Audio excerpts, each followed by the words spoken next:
Tonight on Joy News Prime, President Akufo-Addo to occupy number 1 spot on the 2020 presidential ballot paper in December, followed closely by former President John Mahama at number 2. Both parties have been putting their own spin on the outcome of the balloting at the Electoral Commission Tuesday afternoon. Now open the balls, but don't disclose the number yet. We'll pick the balls back.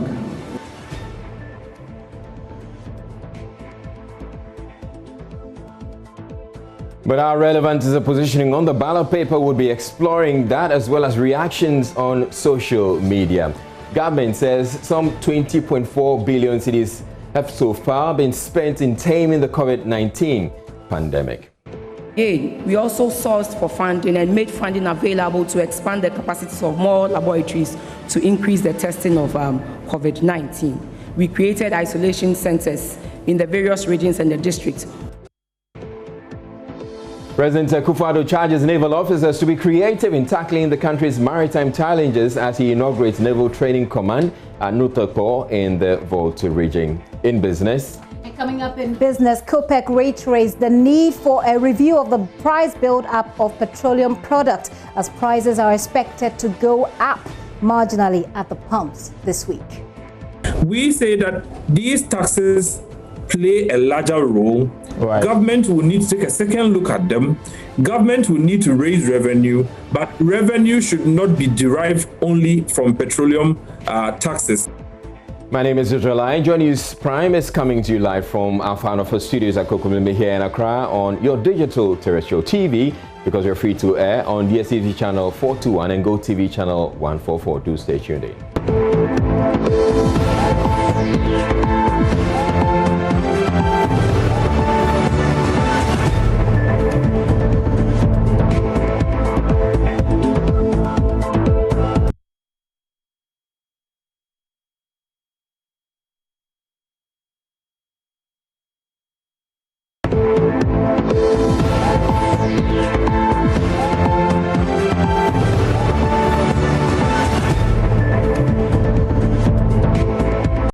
Parliament on Tuesday approved an 80 million euro loan facility for the Sekondi Takoradi water supply project.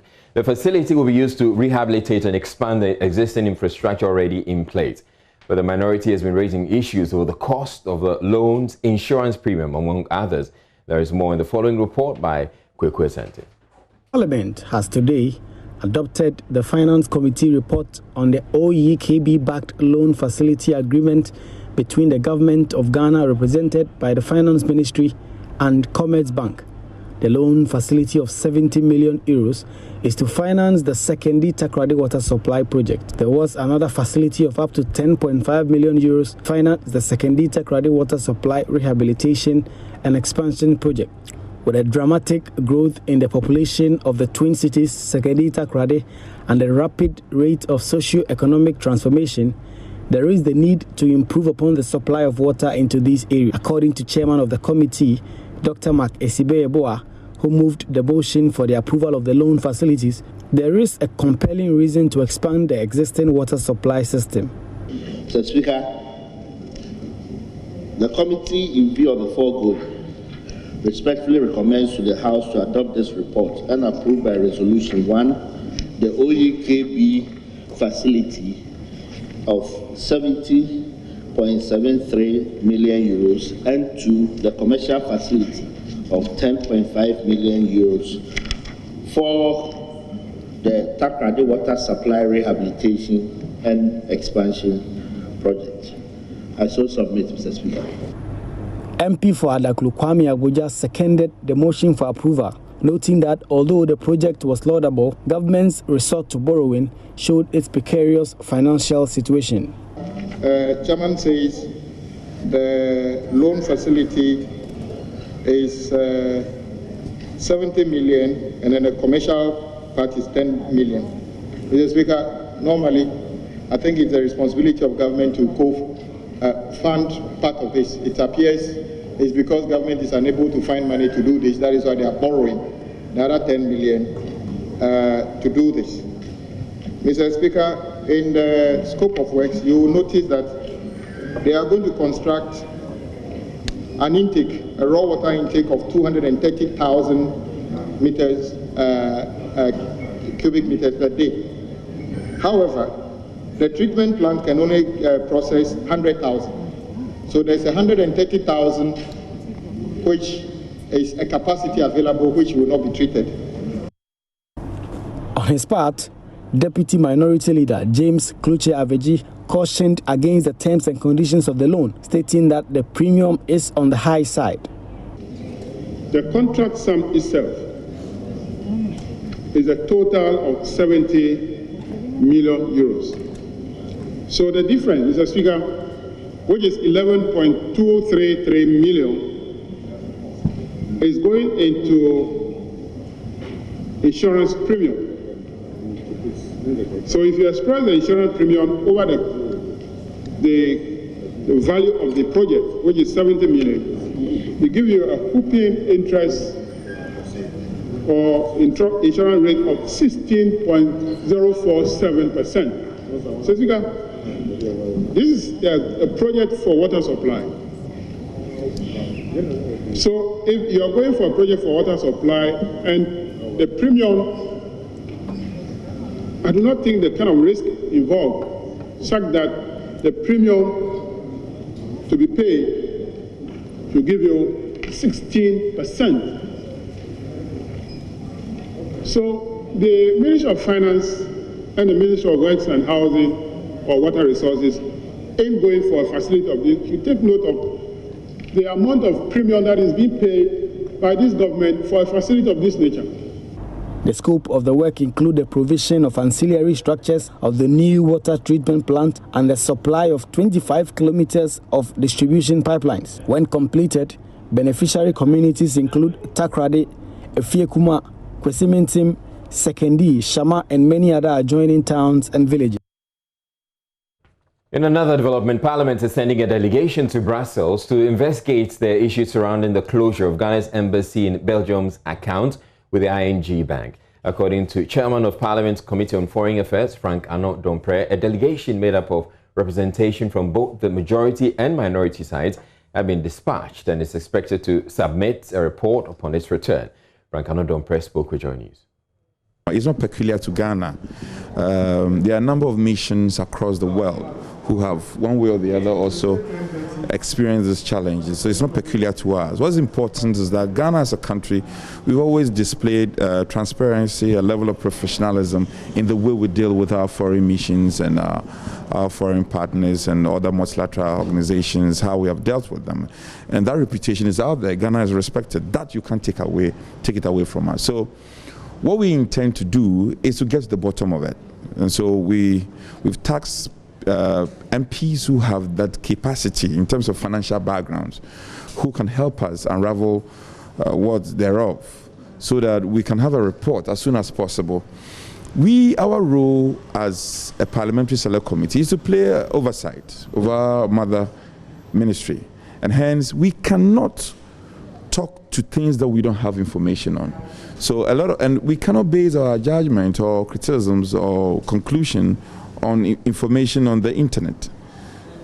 It could just form part of it. So the committee, together with the ministry, in our wisdom, came together that we put together a team on our part to go there who have that needed background and come out with a report. It is only when we have this report that we'll be able to understand what actually happened. And then if there are people we have to take on us in people we have to let them do what they have to do, then we'll pick on that. So in Brussels, we know how important Brussels is, a significant geographic location. And in the scheme of things in Europe, is a very important area because one thing happens there and it spreads to the whole of Europe. So we are attaching all the seriousness that this matter is due. Thank you. Yes. Together with the ministry, right from the ministry. We should be expecting them soon with their report. Government has been touting its COVID-19 response strategy as not only leading to the taming of the virus in Ghana, but also creating over 10,000 jobs and saving the country millions in foreign exchange. Providing updates on the country's response program, which has been in force since March this year, the sector ministers for Health, Trade and Finance maintained the largely successful fight against the virus is a result of visionary leadership anchored on data, science and nationwide cooperation by citizens. Here's Health Minister Kweku Agyeman-Manu. Such as Occupy Ghana.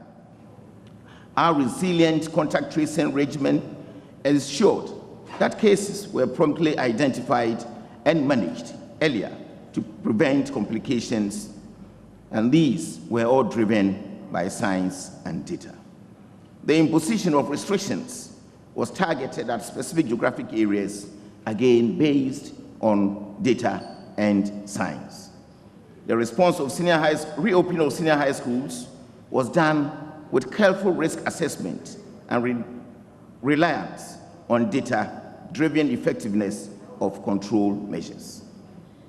Other key actions, like the activation of the emergency use authorization window for the procurement of medicines, even in the trial window, investments in the COVID-19 response, and the President had to announce the first or initial 100 million investment that will enable us to do the battle.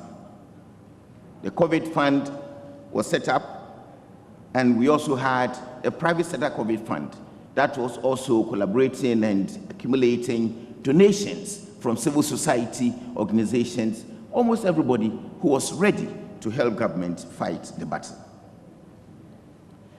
Following the recording of the first 2 cases of COVID-19 recorded in Ghana on the 12th of March, several measures were instituted, including closure of all ground crossings with neighboring countries. That was about 22nd of March. Suspension of international flights. That was also 22nd of March. The last flights from high-burden countries had passengers, close to about 1,030, placed under mandatory quarantine for 2 weeks, amongst which 105 passengers all tested positive. Imposition of lockdowns in the Greater Accra and Greater Kumasi metropolitan areas, and the enactment of legislation to support response efforts from 30th of March 2020 for about 3 weeks. That was when we did a lockdown. Overall, 20.4 billion cedis has been spent on government COVID-19 response program.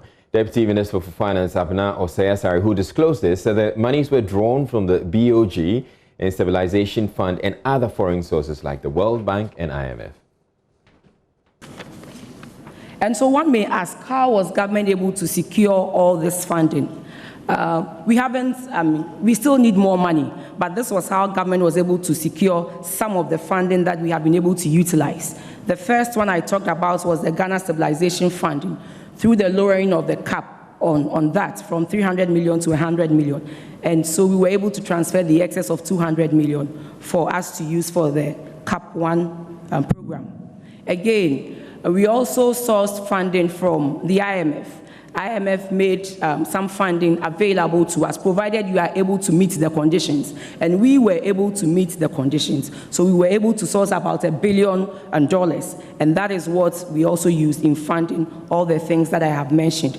We also sourced funding from our business partners, our development partners, like the World Bank, AFDB, and the EU as well. And finally, we also sourced for funding from the Bank of Ghana. Bank of Ghana also gave us about 10 billion to help us meet some of our statutory funding. The statutory funding are the District Assembly Common Fund, where they disburse money to the various districts to enable them also carry out their activities at that level. The statutory funding is also to do with the National Health Insurance Scheme, where we also needed to give them money to enable them pay claims that will come to them. And also the GET Fund, the YE, and all those other businesses. We also had to source for funds to be able to meet these demands, so that at least life can still go on, government business can still run, so that we can still move the economy. So this was how we got the funding to fund some of these programs. Let me just state a few of the interventions that we were able to do in terms of the health I mean, Dr. Abuaji has mentioned most of them, so I will move on. But we also gave funding to the health workers who were bused from Accra, Tema, Kumasi, and Kaswa to their various places of work. And that also, government made provision here. Again, we also sourced for funding and made funding available to expand the capacities of more laboratories to increase the testing of COVID-19. We created isolation centers in the various regions and the districts.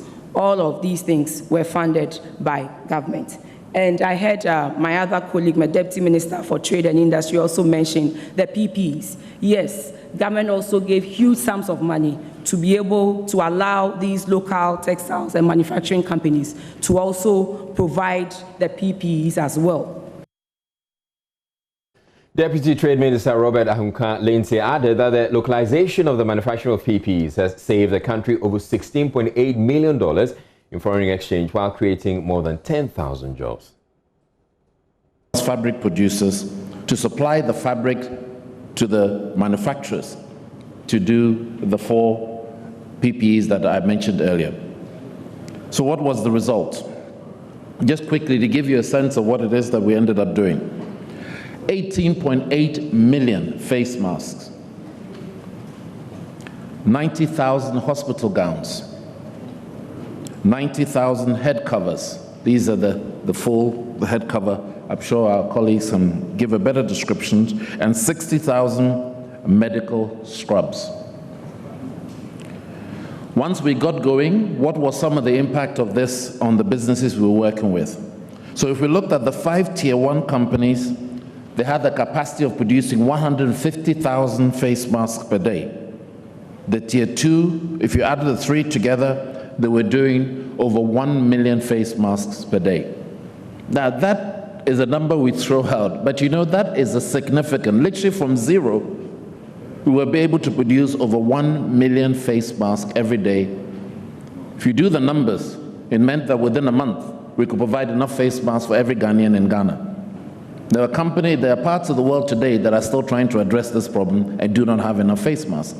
But in Ghana, we have the local capacity to do that. And we used over 3.76 million yards to produce those masks. Some of the savings we made, well, because we made these masks locally in Ghana, we saved over $16.8 million we just didn't need it. We didn't need to go and find dollars to export to buy these masks. We created over 10,000 jobs. I know of at least, and I think this is something, thank you for a clap on that.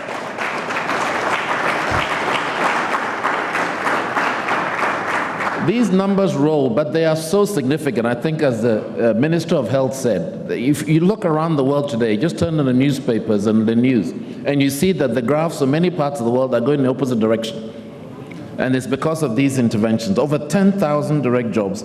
And then we had new investments by local financial institutions. I know, for instance, of 3 companies who, as a result of the government making the orders for them to produce face masks.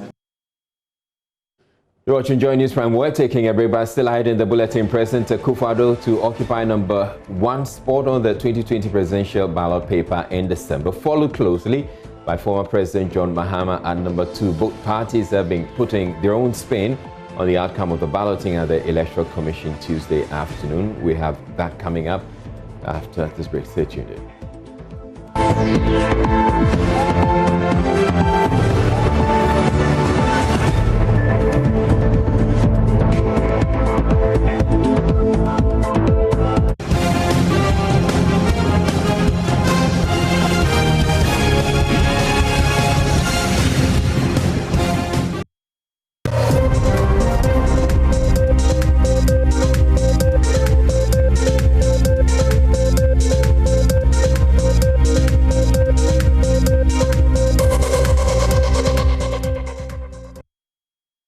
The governing NPP and the opposition NDC have picked the first and second spots respectively on the presidential ballot paper for the upcoming presidential and parliamentary elections. 11 parties and 1 independent presidential candidate, Alfred Walker, were present at the Electoral Commission earlier today to ballot for their spots.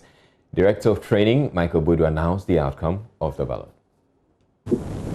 NPP will be the number 1 on the ballot, followed by NDC number 2. And then we have GUM number 3, CPP number 4, GFP number 5,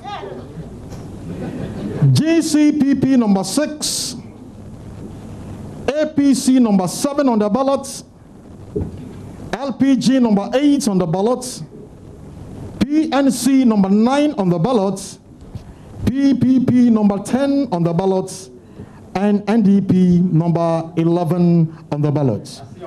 Number 12, independent candidate.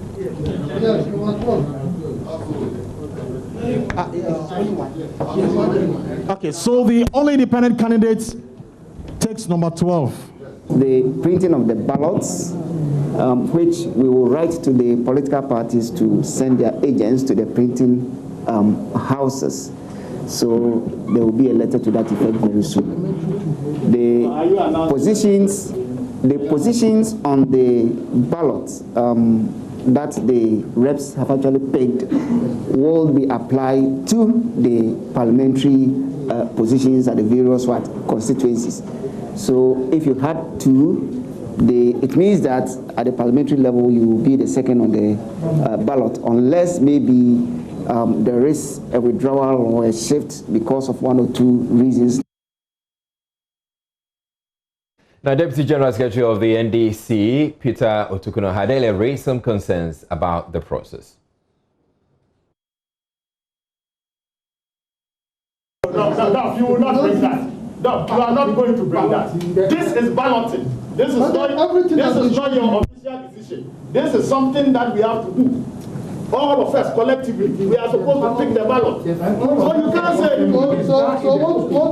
allow me to express my concern. Otherwise, I mean, then what do you want to tell them for here? So my concern is that simple. My concern is that we are coming to do ballot.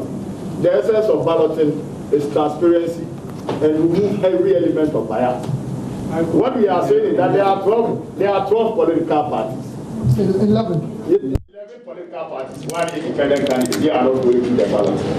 But to remove the element of bias, it is just fair that we see how the ballot is prepared in front of us. It's just 1 to 11.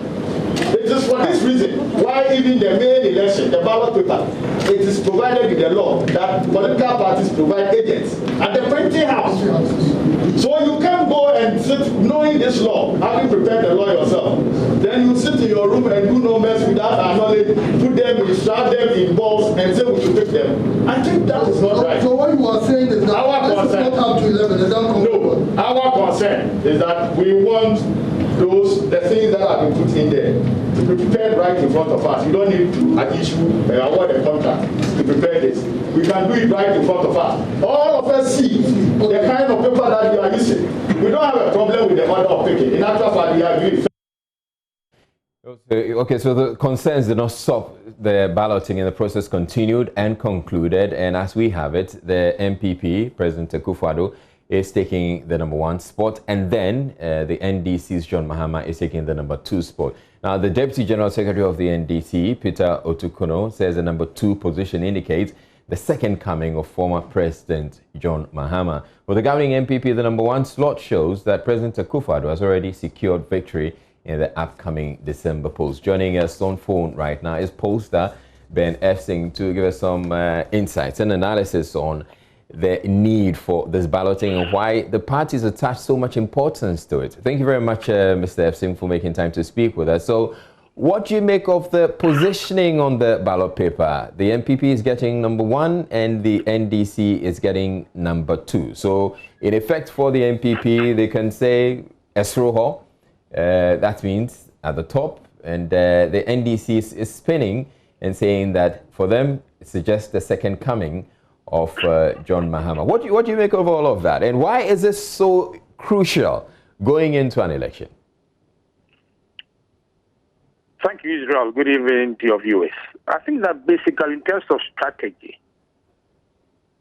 Ghana has had, over the election, we've had quite a sizable amount of rejected ballots arising from people being confused, some printing a candidate they don't into, then they can print again. And there is a usual political joke that apart from the two big parties, the rejected ballot party always places third. It tells you the number of votes that go to waste. And if you think that in 2008, in the runoff, a president was chosen by 40,000, it gives you an idea. Of the two big parties, I think that the MPP has an advantage. There's nothing above Esroho. Makes it easier, there's no confusion. The NDC, the two parties might have their own interpretation. By being second, the NDC is lucky that Nana Akufo-Addo did not come third. It could have been very bad for them, but the two colors are quite identical. So that is where their luck is. But of the two parties, in terms of strategy, I think that the MPP has a better campaign strategy in terms of Esroho and no likelihood of rejected ballot because of confusion. Now, let's do a bit of history as to why this has become necessary and the drama that is attached to it. I don't know if you witnessed or you were following developments at the EC today. The parties were particular about the order in which this was done. What's the history generally behind this?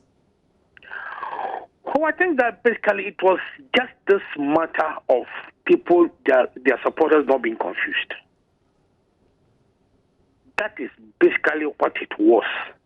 It's a matter of, and the NDC had always, in the run-up to this balloting, had created the impression that the EC was not being fair to them. And I think that Otokono's disagreement with the EC in terms of that, once that thing was in the open, it is not like even during the FIFA World Cup that you will see that some of the balls were hot, so you could take a cold ball and so on. So basically, it added drama to it. Because whatever you are going to get, you are going to get it. The issue over the years, Israel has been the rejected ballots, which makes the placing very important for them. As it was, we all saw it, it was live. And there was no way anybody could have indicated that maybe there's one hot ball, one cold, so don't take it. No. It's all for the drama. All right, so we look at the placement on the ballot paper and the fact that we have 12 slots or 12 candidates running for the presidential election. Now, how is this going to impact on the rejected ballots issue? Because it's something that we've been grappling with for many years. Is it going to get better? Are we going to have less spoiled ballots now than before because of the fact that we have the MPP and the NDC taking the number 1 and number 2 slots? Israel, I think that unfortunately, the trend analysis of the election since 2000 indicates that it was some other year. We could say that these 10 people, if they get a total of even 5%, Israel will be heading for a runoff. But unfortunately, their performances have been so abysmal. In 2000, the other candidates, there were 4, apart from NDC MPP, got 6.2% in 2000. There was a runoff. In 2001, there were just 2 other candidates, they got 2.9. It was a first-round victory. In 2008, there were 7 other candidates apart from NDC and MPP, and it was 3%. We went for a runoff. In 2012, there were 6 other candidates apart from the top 2. It was 1.6%. There was a first round. And in 2016, there were 5 other candidates, and they had total 1.75%, and there was no runoff. So basically, this has been their showing. And in this year, if the 10 candidates get beyond 4%, I'll be very surprised. All right, and just by the way, we've just put on screen the 2016 ballot paper, what it looked like. So we have the CPP being number 1, and then the Nana Akufo-Addo Ajima Rawlings being number 2, then John Mahama number 3, and it followed in that order. So essentially, you're saying that we don't have to worry so much about the rest of the candidate, or the rest of the candidates are not going to make much of an impact in this election. No. I'll be very surprised if cumulatively they get a total of more than 4%. All right. Thank you very much, Poster Ben Efsing, for your insights. And I'm sure we're going to be speaking with you a lot more often because it's getting into the elections. You're watching Joy News Prime. We're taking a break right now. We'll bring you business news next. Do stay tuned in.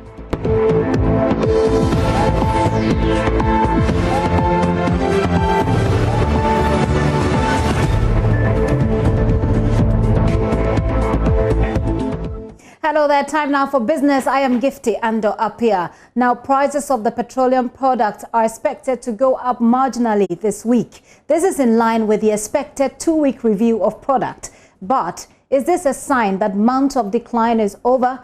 There is more in this report. Based on industry data and projections by Joy Business, prices of diesel and petrol products are expected to go up by just under 1%, while LPG should witness a 3% jump per kilogram. This should mean that a liter of these two products should be going for 4 cedis 81 pesos, translates into about 22 cedis per gallon. The increase Joy Business is learning has to do with the pickup in global demand for crude oil, which has impacted prices on the international market. However, our engagement with some oil marketing companies indicates that they will be absorbing the expected increase that should start from Monday. According to them, the increase is not that significant to warrant any changes at the pumps. For some, the concern is whether or not the recent stability and marginal reduction witnessed in prices are over, and that consumers should brace themselves for some hikes in the coming 2 months before the year ends. The Chamber of Petroleum Consumers in their recent analysis noted that the coming months may see some huge hikes based on the current development on the international market. Executive Secretary Duncan Amoah has maintained that unless government reviews the current taxes on the price build-up, consumers should brace themselves up for more hikes at the pumps. However, government, on the other hand, has not given an indication that it may heed to the calls to review the tax build-up on petroleum products. I guess we'll get to know in the coming week. In the meantime, the Executive Secretary of COPEC, Duncan Amoah, is stressing the need for government to seriously consider the review of taxes on the price build-up of petroleum products. The only way forward, we have said in an electioneering year, is for Parliament to take a second look at the way we tax petroleum products in the country.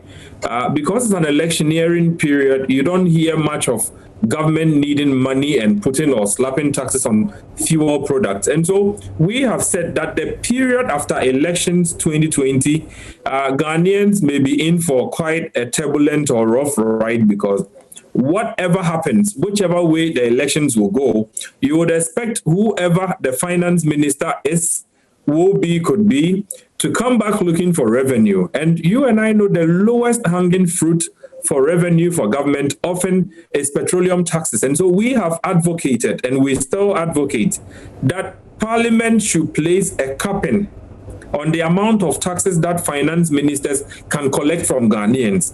That said, these finance ministers will now have the arduous task of looking for revenue elsewhere, instead of heaping everything onto petroleum products. Because today, as we speak, if you do a comparative analysis of the sub-region, the Nigerian counterparts who produce oil as we produce and import as we import, they have similar dynamics, are still selling petrol for around 11 cedis 20 pesos. We are around 21 Ghana cedis, going on to 20 if there are any increases. We say that these taxes play a larger role. Right. Government will need to take a second look at them. Government will need to raise revenue, but revenue should not be derived only from petroleum taxes. That is what we are calling on authorities to have a second look at, particularly Parliament. Duncan Amwade is speaking to Derek Kwao. Well, the National Petroleum Authority is dismissing all 5 grievances by the Ghana National Petroleum Tanker Drivers Union, saying their concerns are neither here nor there. According to the downstream petroleum regulator, while it is not its intention to engage stakeholders in the downstream industry in a banter of words, it believes the appropriate medium should be used to seek redress. Charles Nixon Yeboah has more. The MPA said in a statement that the Petroleum Tanker Drivers Union have no case since every concern raised have either been taken care of or being done. It is, however, inviting the union for a meeting to deliberate on the concerns raised. The 5 concerns raised by the Tanker Drivers Union include the need for the MPA to approve the 86 gas filling station outlets, alleged police harassment at checkpoints, and the issue of COVID-19 fund. Because of the aforementioned, the union demanded the dismissal of the MPA boss Hassan Tampuli. But the MPA statement said the Tanker Drivers Union is making noise without substance. For instance, with respect to COVID-19 fund, the MPA said it has no jurisdiction as to who in the petroleum industry receives COVID-19 funding. On the request to approve the 86 gas filling stations, the MPA noted that 17 out of the 86 sites had been granted no objection permit prior to 2017 to enable the applicant obtain the statutory permits to apply for construction permits. Also, 4 subsequent meetings have taken place with the union, with the last meeting scheduled to take place on the 14th October 2020, but called off due to the absence of the Gas Tanker Drivers Association. With regard to alleged police harassment at checkpoints, the MPA responded saying any driver who is in possession of the fuel delivery form cannot be harassed by any police officer. And that's your business this hour. I am back after 8 p.m. with some more. Right now, Gary L. Smith is standing by with sports.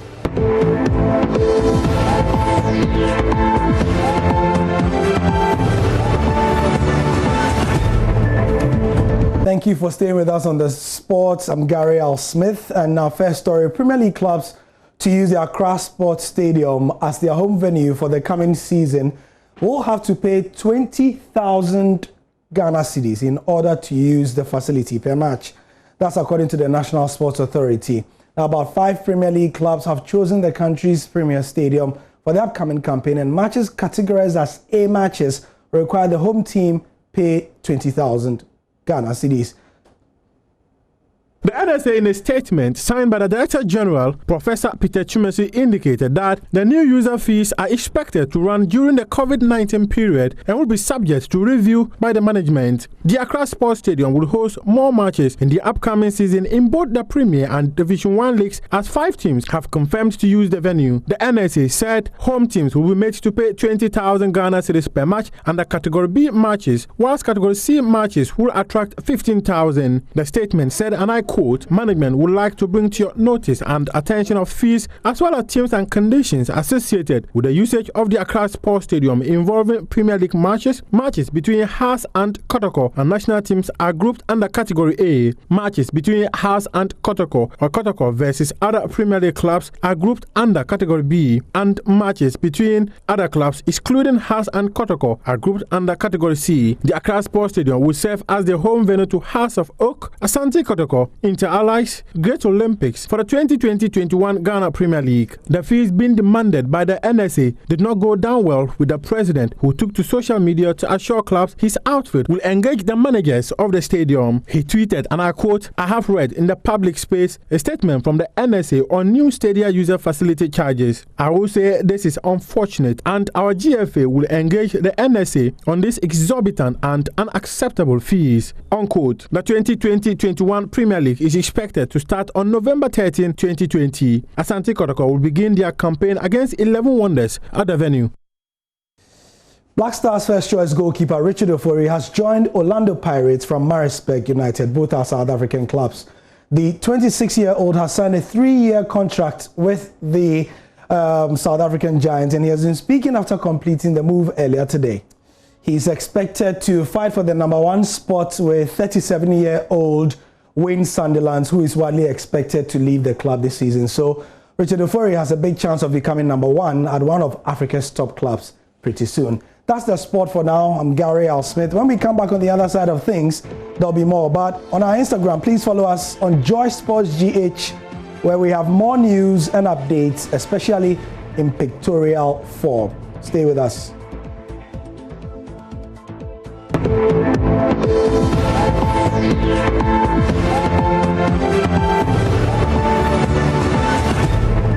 Right, it's time for Showbiz, and the host of E-Vibes is here, Becky. Thank you. Becky Thank you. Bess. Thank you for always having me. Alvin Tracy. I tell you, I changed it Alvin Tracy. Oh, you changed Alvin Tracy. I don't know why. Some branding things. Yeah? Okay. Yeah. What's up? What's up? Well, we're still talking about E-Vibes. It shows every Saturday on Joy News, 8:30 a.m. to 9 a.m. just right before News File. I'm just, you know. Right before News File. I'm telling you. So I have the president watching E-Vibes. Okay. So this weekend, what the president will be watching is the story of Edem. We took Edem all the way to Aflao. Would you like to know where the inspiration came from? Music actually started for him at school. Go get them. I'm telling you. So here are excerpts of something that you should be looking forward to this Saturday on Joy News, 8:30 a.m. Saturday. So that's timeless Edem, timeless music. So you're saying that for those who want to watch the same thing that the president watches, which is E-Vibes, you have to tune into Joy News, 8:30 a.m. You know, the president watches News File. So, you know. And he watches E-Vibes before. Like he's always at it. Like, I know, so they have to.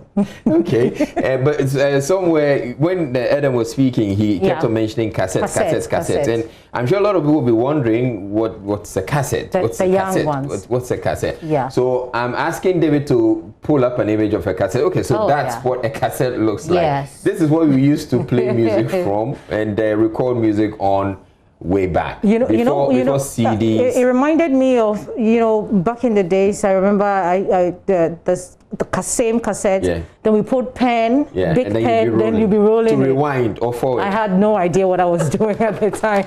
I had no idea. Okay, so that's what a cassette. In fact, tomorrow I visited Rwanda last year for vacation. Oh wow! And they actually sell cassettes there. They actually use cassettes. So I bought one. Okay. And I'll bring Please, it tomorrow. Okay, so what's next? Dinah Hamilton, she's joined a number of musicians or entertainers who have come out with their own clothing line. Yeah. Too bad for you, Easy, because we don't have anything for the men. But the women, the ladies, this is what you should expect. Yeah, that's nice. DH by DH is there were a couple of clothes actually that caught my attention. I thought, okay, that's quite dazzling. For Auntie Lou, yeah. So Dinah, if you're watching anywhere in London, I love London. You owe Easy one DH by DH woman. Yeah. She has to bring it, right? But she should also think about making something for men. For men. Yeah. Well, we're hoping that this one picks up. If it does, fine. Right. But Easy, let's wrap up with Curl Songs. He came out 3 years ago, and the only song we still remember him of is the Jennifer Lomote featuring Sarkodie. Yeah. Today he's telling us, which is a great track, right? Great track, yeah. He's saying that, see, you people pay attention to the other songs that I'm making. Yes, because I mean, yes, he admits that the Jennifer Lomote song is a hit song and all that, but please pay attention to the other songs. I've released other songs, like 4 songs, and I'm yet to release videos as well. So please pay attention. All right. Thank you very much, Becky, for bringing us Showbiz. I have a present for you tomorrow. I'll bring it, not now, tomorrow. Okay, nice. Thank you. I'm looking forward to that. Yeah. We're taking a break here on Joy News Prime. There's more news. Do stay tuned in.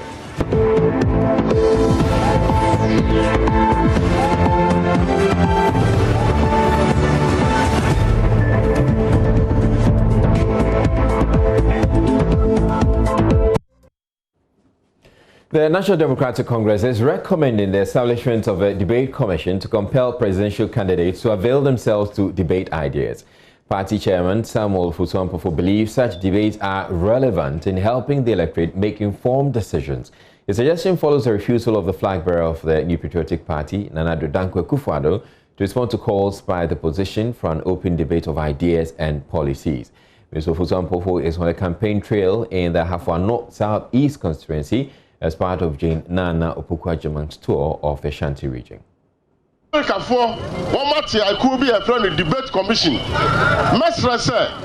a political, let's say, political culture, yes, we are establishing a debate commission. Some free debate, binding, the president. You must be prepared to stand before the people of this country and tell the people what you want to do for them. And now, President John Dramani Mahama, or now Adum FM, a year interview, but yeah, 1.5 hours.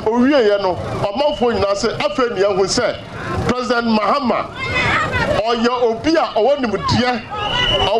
your experience.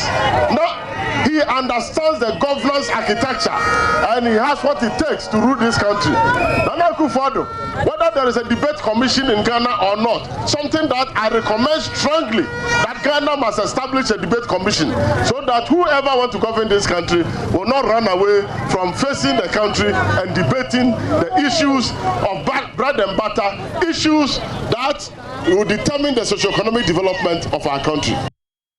Meanwhile, the NDC wants the electorate to put common interest above personal interest to ensure development. Presidential running mate Professor Nana Jane Opoku-Agyeman asked the electorate to desist from voting candidates who offer the money as inducement.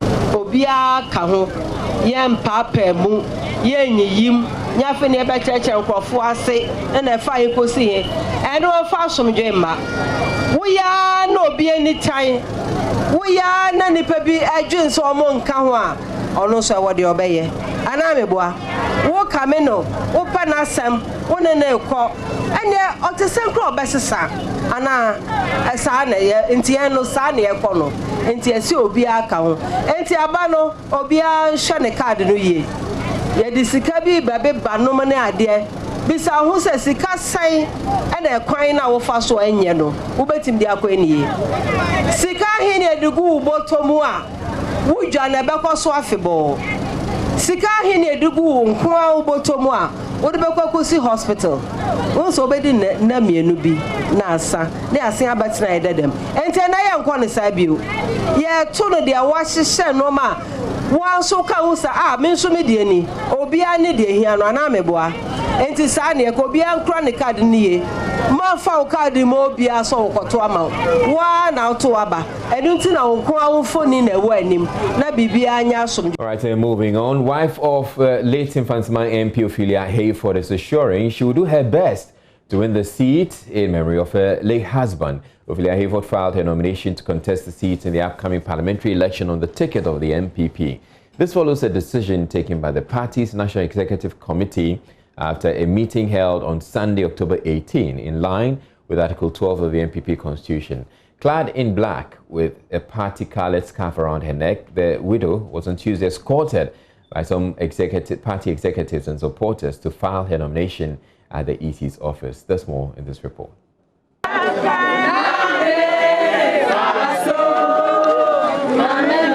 Wife of slain MP from Infantsman in a procession from the party's constituency office at the Sopon bypass to the EC's office. It's been a 3-kilometer walk from the constituency office to the EC office at Sopon. Family members, party supporters from the constituency and the region took part in the procession as Madam Ophelia Hayford went to submit her nomination forms.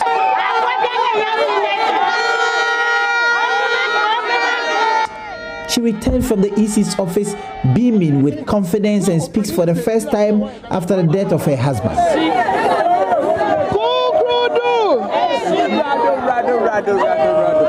Mozikan Medayan or Mampenyin Nana Addo Dankwa Ase National, Regional, and our constituency in Penyinfo. Our Reshema, Wenya Wamumu. First of all, I would like to thank the presidents, the national, regional and constituency executives for the confidence they have reposed in me to represent my husband. Your support has given me the hope that the good works of my husband would be continued.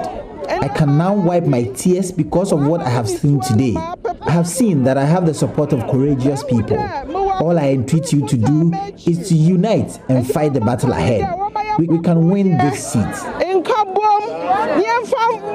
Infantsman who ban Nabi Biara Eko Kwanza Hereford Oyeno Yabatuado Nankunim Zenoso Bayenze Medahonina Ase. The battle is still the Lord's.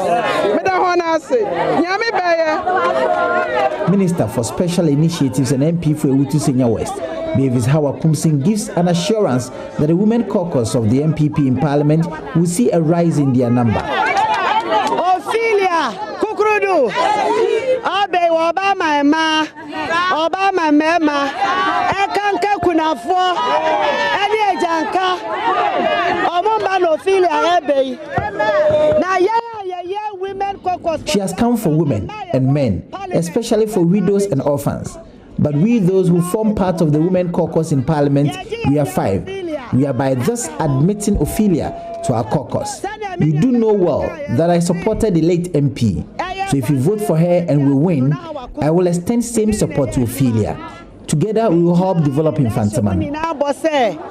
Samota Ophelia Chi na nyanyame ya do 7 December na nyame shani wan monyama emwe bia mede bo aya eko Hereford enkuntu a wode ba Fantiman mede ba bo aminua Ophelia. Constituents of the MP say they are sure Madam Ophelia Hereford is the right person for the job ahead, and they would rally solidly behind her to enable her deliver victory for the MPP. She was a stalwart in the scheme of affairs back home, and when it comes to consideration stages, she had a very pivotal role to play to the actualization of some of the visions and aspirations of the late Honorable Member of Parliament. So when you couple his commitment to her late husband's objective targets and goals with her professional background, rising through the ranks to Assistant Commissioner of Police, we are now going to see the real Ophelia. Politicking here is a very difficult job. I mean, looking at the situation she finds herself, the husband is yet to be buried and all of that. You think that strength is there for her to push ahead to retain this? Really? That strength is still there.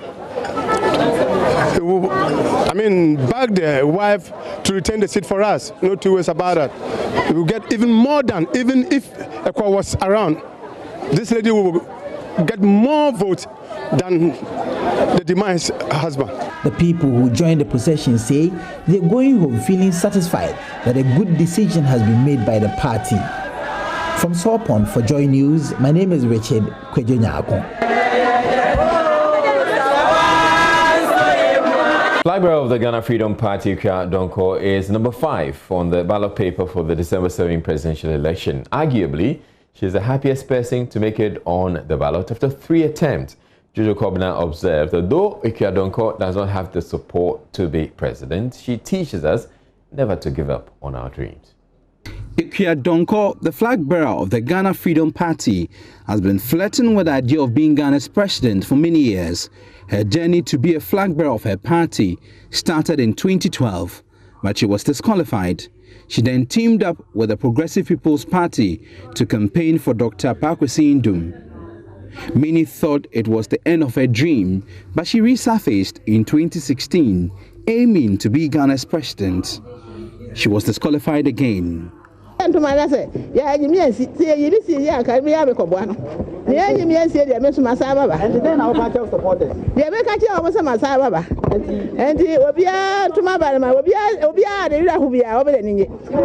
Although disappointed, Ikea Donko took the news of her disqualification in good stride. sharing jokes with journalists.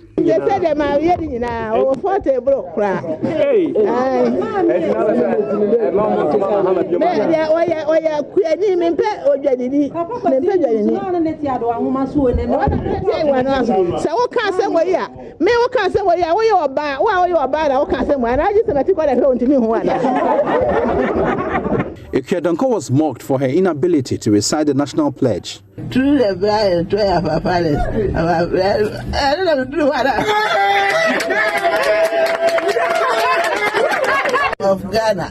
So help me, God. She's still learning how to recite the national pledge. After nursing disappointment of easy disqualifications over the years, she learned from her mistakes and this time around diligently handled her nomination forms. For the first time, she has qualified to be on the ballot paper for the December 2020 general elections. The sixth first candidate to present nomination forms to the commission was Madam Donko. She had no IT issues.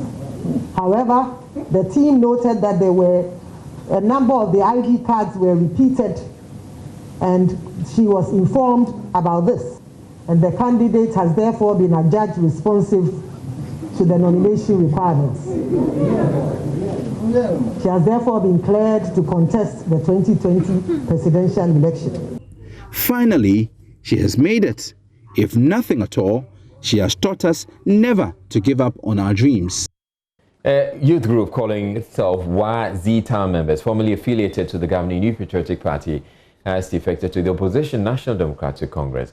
Announcing their defection at a news conference in Wa, Communications Officer of Z-Town, Abubakar Mohammed Hashim, stated that they have gotten enough of the deceit and lies of the NPP and are seeing that the party has nothing good to offer them, the Zongo community and Ghana at large.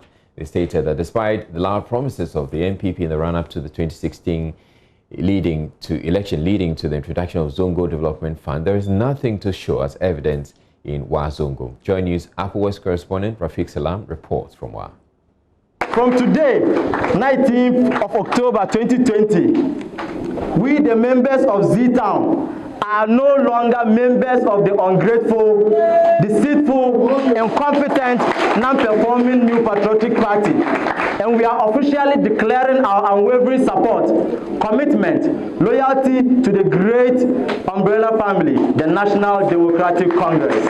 Communication Officer of members of Wazi Town, Abubakar Mohammed Hashim, announcing their defection from the ruling New Patriotic Party NPP to join the opposition National Democratic Congress NDC. The group claimed they have a registered membership of 850 and were used by the NPP in the 2016 election as hoodlums and for other clandestine activities to enable them win political power. Upon winning power, they forgot that the war chest must be replaced. They were dumped and left unattended too. We, the members of Z-Town, have since time immemorial supported the New Patriotic Party NPP. We toiled and tussled for the party in the run-up to the 2016 general elections, during which we were used as hoodlums with several promises and assurances of transforming our lives. These numerous promises, however, turned out to be mere political talks. Ladies and gentlemen, we, the members of Z-Town, were promised well-paying and sustainable jobs that will provide meaningful livelihood to us. This, however, is not the case. After almost 4 years in power, our state of unemployment is nothing but sorry and laughable. But for the benevolence, generosity, and exemplary leadership of the affable, visionary, and competent Upper West Regional Chairman of the NDC, Mr. Abdul Nasser, popularly known as Chairman Bunas, a sense of hope and self-worth was restored in the youth, especially the youth of Zongo. They stated that even though the Wazongo community could boast of all the big source of the party in the Waz Central constituency, including the city mayor, Isaku Tair Momen, and chairman, Konsampo Ali Kamara, the community has nothing to show for it. The only thing this non-performing team can boast of is the shameful embarrassment they brought upon us when a contract was awarded for the construction of a fully furnished multipurpose ICT center to serve 3 schools, namely Horea, Nurea, and Tindamba in our Zongo community. They ended up painting an already existing single classroom at Horea and placed just 5 laptops in it to serve over 20,000 pupils. This act of gross disrespect is a clear indication that the MPP government has no regard whatsoever to the good people of the Upper West region, especially with the youth. The Wazir Town members said they have gotten enough of the deceit and lies of the MPP and have seen that the party has nothing good to offer them, the Zongo community, and Ghana at large. The youth must survive. The youth must work. The youth must eat. And therefore, we need sustainable and decent jobs, which JM and the NDC promises to deliver. Let us all unite and say no to incompetence and vote massively for John Dramani Mahama and the NDC, as well as Dr. Hassan Rashid Pelpo for jobs, prosperity, and more. Reporting for Dway News, Rafiq Salam. And President Akufo-Addo has expressed worry about the security challenges and implications on the maritime industry, especially armed robbery in the Gulf of Guinea. These transnational crimes, according to the president, do not only threaten the peace of the nation, but also comes at great cost to the economy. President Akufo-Addo said this when he commissioned the Naval Training Command at Gota Nutepo in the South Tong district of the Volta region. He noted that to combat crime in the country's territorial waters, every naval officer needs to be equipped with creative solutions to deal with the present and future maritime challenges and stay ahead of the criminal actors of the sea. Minister for Defense Dominic Nituo said the facility would be used to train other security agencies. Paramount Chief of the Afufa traditional area in the Ketu North district of the Volta region, Togbega Drakpanya VI, has commended President Akufo-Addo for exhibiting good leadership. According to Togbega Drakpanya, the Afufa Traditional Council has been monitoring the Nana-Addo-led government and has observed that it has performed well. And that'll be all. We're taking a break. There's business coming up there.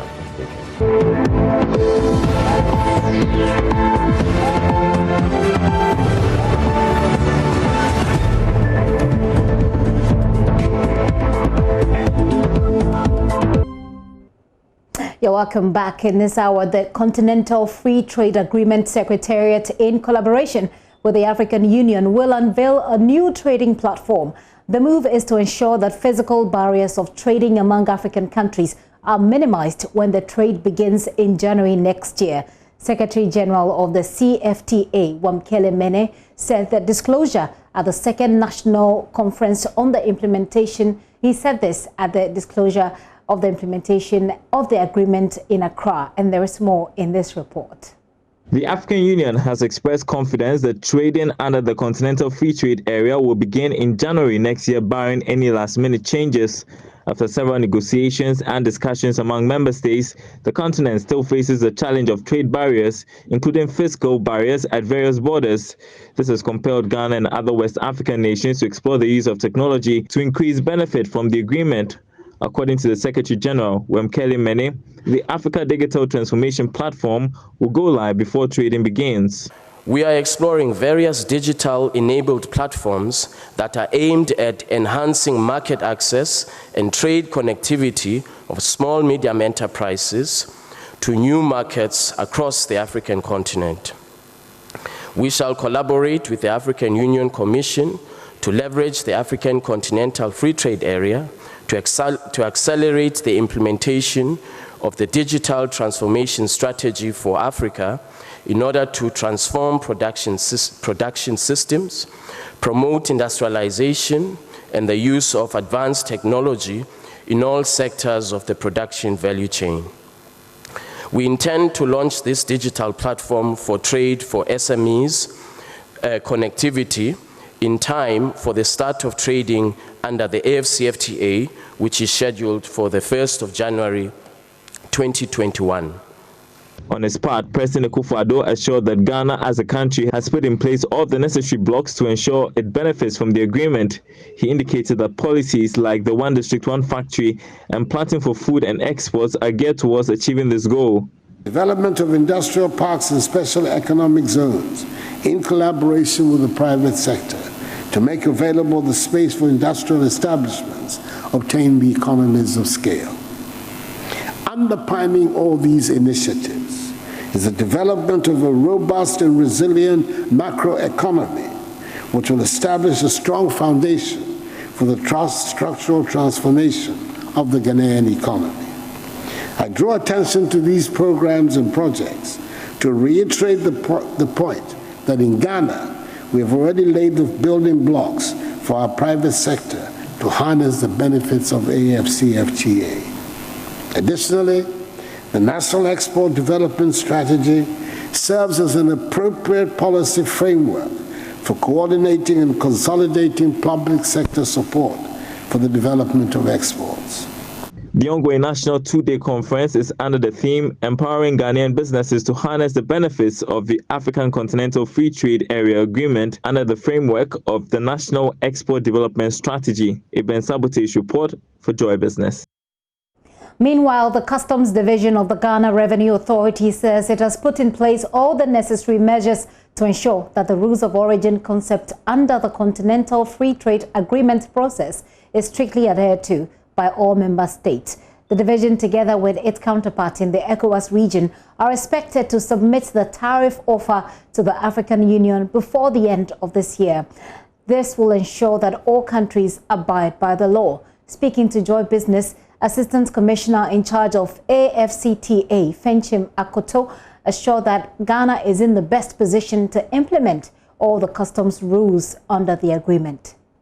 The African Continental Free Trade Agreement area, just like any other free trade agreement,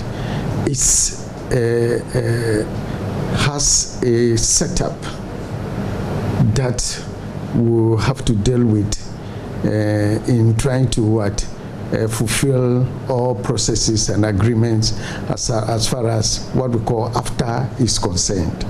You know, this has to do with goods that will trade among African countries. And I say trade among African countries because there are set rules and regulations that one will have to go through in order to be able to get the full benefit of this free trade agreement area that we are talking about. And these set rules are what we call in customs rules of origin. We have a set of rules that will govern the trading of these goods among African countries. It is only when you meet the requirements or the regulations of these set rules that we deem your goods to be originating, and they are the only goods that will benefit from this free trade agreement area.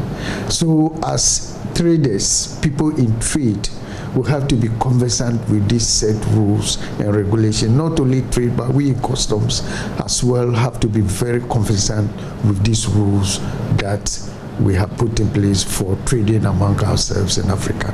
Any special treatment to goods coming in from neighboring countries? Yes, the benefit or the special dispensation there is that those goods have their import duty waived. You don't pay import duty on goods that qualify. Let's take note, not all goods, if they have qualified by the rules of origin that we have agreed among ourselves, then the import duties are waived on those imports into our country. So also when we are also exporting to any country, we once our goods qualify, the import duties are waived in those countries. Yes. What is the Just a few moments for us to go with that one. Well, before we go, demand for goods manufactured by local industries have witnessed some significant increase. This is in line with the pickup in economic activities after the easing of COVID-19 restrictions.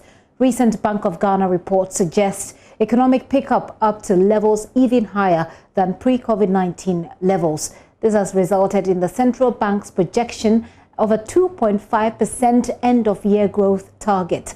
Chief Executive of the Association of Ghana Industries, Seth Chum Akwabwa, spoke to Joy Business. I would say that the information we've picked from the ground, from our members, we are interacting with our members on a regular basis, and indications are that indeed Bank of Ghana's position is right. Economy is picking up gradually.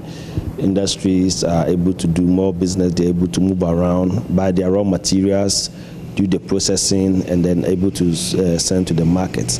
One area that they had a big challenge was the demand. The demand side was going down because people were concentrating on few products that are of essential nature.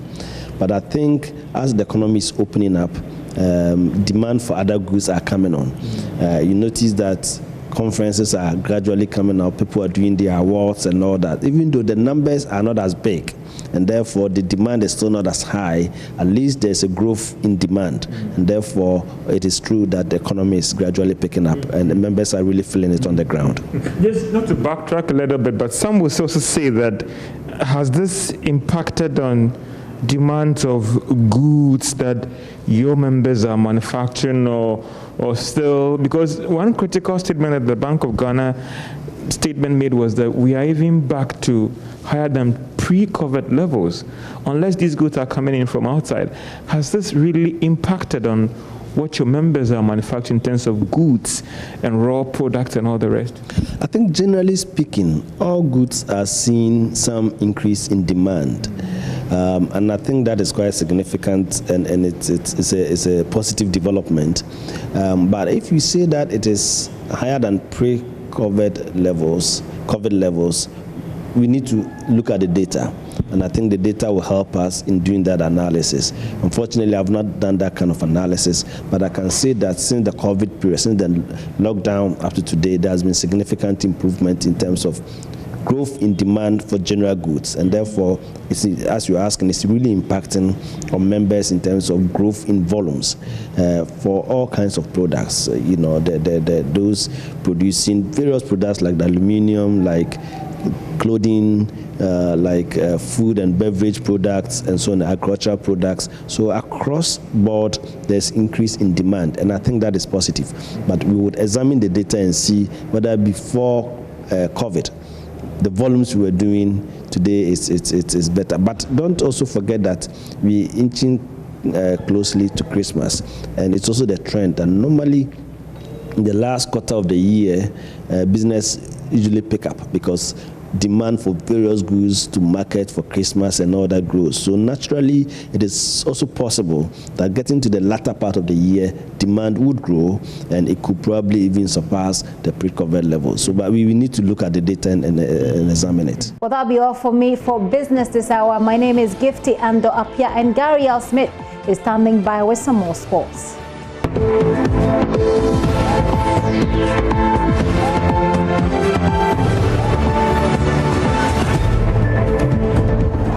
Gary L. Smith here with the second leg of the sports. Thank you for your time.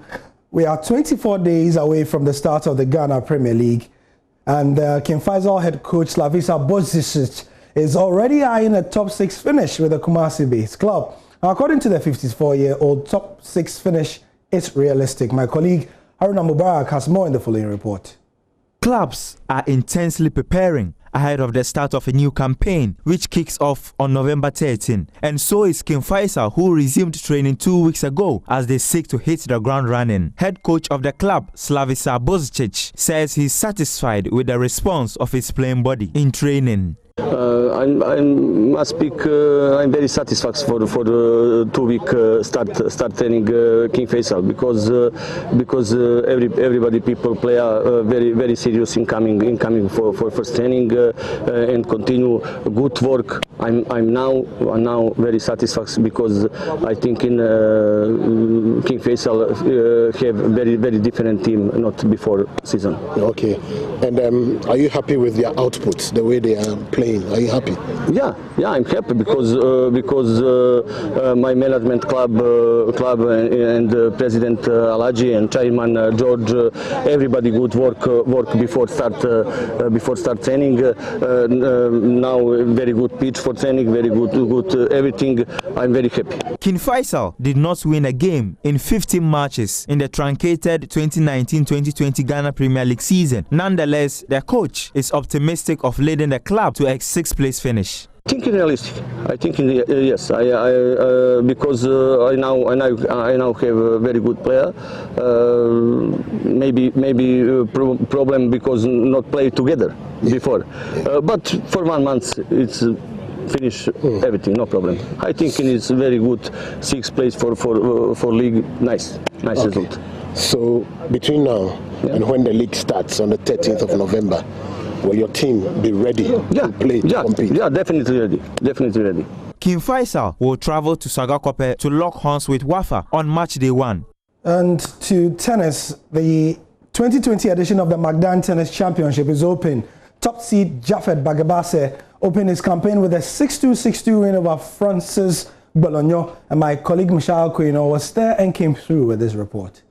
The number 1 seed in Ghana, Jafet Bagabase, started off his campaign in the Magdan Foundation Tennis Tournament with a 6-2, 6-2 victory over Francis Bologna. The two, who are professionals, returned to the court for the first time for a competitive game since the outbreak of the COVID-19 pandemic. Despite the long hiatus, Jafet revealed he has been active. First of all, it was unfortunate for all the players during those times, but during those times too, we had to keep ourselves fit and active by playing some few games between ourselves, not being in public. And then also I wasn't around, so I was doing a lot of match coaching and then 1 or 2 rounds around. So it didn't keep us dormant for a very long time. We just managed how to control ourselves during the COVID.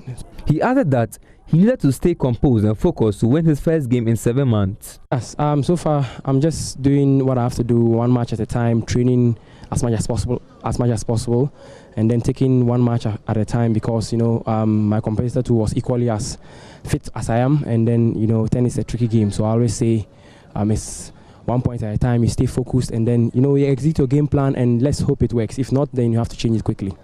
In other matches, Michael Asukwa beats Bright Naughty 4-6, 6-1, 6-3 in the men's singles. The Magdan Foundation Tennis Tournament runs for 2 weeks, with games in the final week for players in the underage groups. Back to football, and Coach Abdul Karim Zito would have a difficult task of steering the Black Satellites out of Group B when they start the West Africa Football Union, that's the WAFU competition in Togo. The national under-20 side have been drawn against Cote d'Ivoire and Nigeria in Group B, and must work hard to emerge out of this tricky group in the tournament slated for November 14th to 29th. The 2008 champions of the West African competition have remained a pale shadow of themselves in recent times, and Coach Zito must work to ensure Ghana qualifies for the next continental competition. Ghana, who remain the only African country to have won the competition at the global stage in 2009 in Egypt, have since failed to live up to expectation and have not qualified for the last 2 tournaments in 2017 and 2019. That's the sport for now.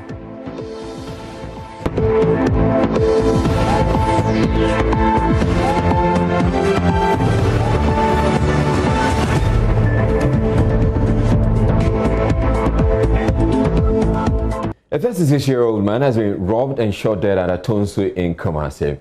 Maxwell Alberto, a resident of a Hingsang estate, is said to have made an unknown transaction in the area. He decided to visit a friend at a house which was 100 meters away from the crime scene. Kwesi Debra reports. Witnesses said they spotted 2 men on a motorbike arriving at the house. One of the suspected robbers, sporting a black T-shirt with camouflage shorts, followed the deceased. Then a loud gunshot sound was heard. We saw 2 men on a motorbike park and enter. Seconds later, we heard a gunshot. When they came out and I saw a gun hanging in his side coat, I told a friend they were criminals and the residents rushed after them, but they escaped.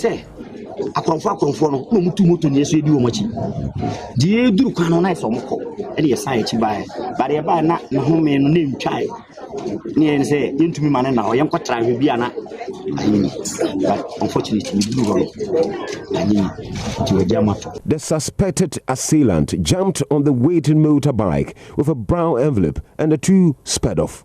Mr. Aweto was found in a pool of blood with a bullet wound on his neck. Reporting for Joy News, Kwesi Debra. And elsewhere, the Wase Acute Court has sentenced 24-year-old tricycle rider to 10 years imprisonment. Musa Al-Hassan was charged with defiling a 15-year-old girl in his room on May 14.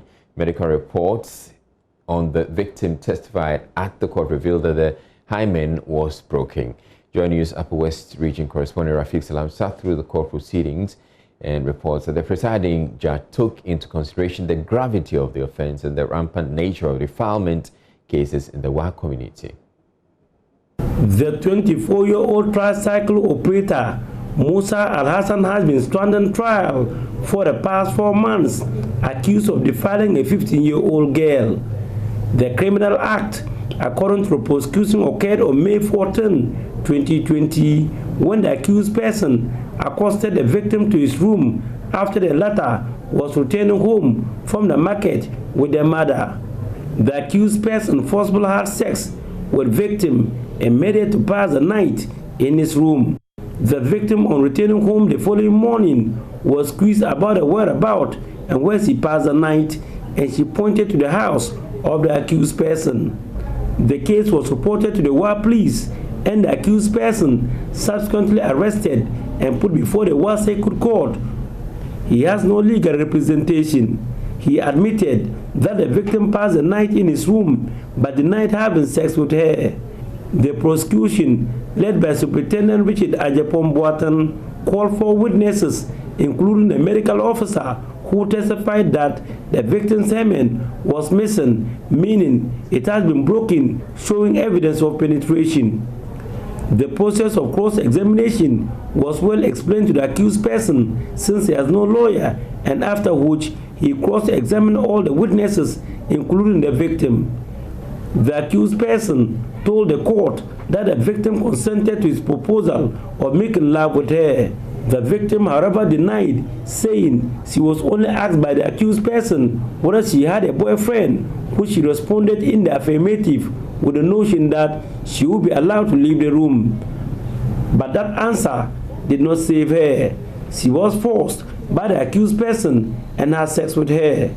The Wa Circuit Court, presided over by Justice Bafoson Ajapong, in evaluating the case, stated that the prosecution was able to prove beyond all reasonable doubt that the 24-year-old tricycle operator committed the act. He noted that once the victim was below 16 years of age, the issue of whether the victims consented to making love with the accused person or not is immaterial because the law prohibits having sex with persons who are below 16 years of age. Justice Bafoson Ajapon, in sentencing the accused person, said he has taken into consideration the gravity of the offense and the rampant nature of the defilement cases in the Wa community.